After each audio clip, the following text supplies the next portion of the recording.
Soledad de Manila ay pinipintakasi sa distrito ng San Nicolas, Manila. Sa Port Santiago sa loob ng Intramuros ay matatagpuan ang Postigo de la Virgen de la Soledad o isang lagusan na pinangalan sa karangalan ng mahal na Birhen.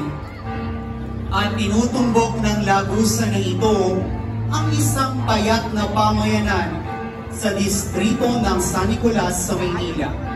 Ang lugar na ito ay dating pagawaan ng mga bangka at barko na kalaunay naging matadero.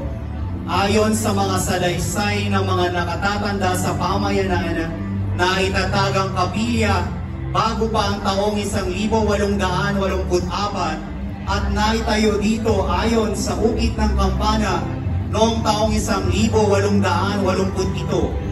Ang pamayanan na ito ay tinatawag na Barrio Soledad, na kalaunan ay tinawag ding Calle Soledad na makikita sa lumang mapa ng Maynila. Taong 2009, ang kapilya ay opisyal na ginawang parokya ni Cardinal Gaudencio Rosales, Arsobispo ng Maynila.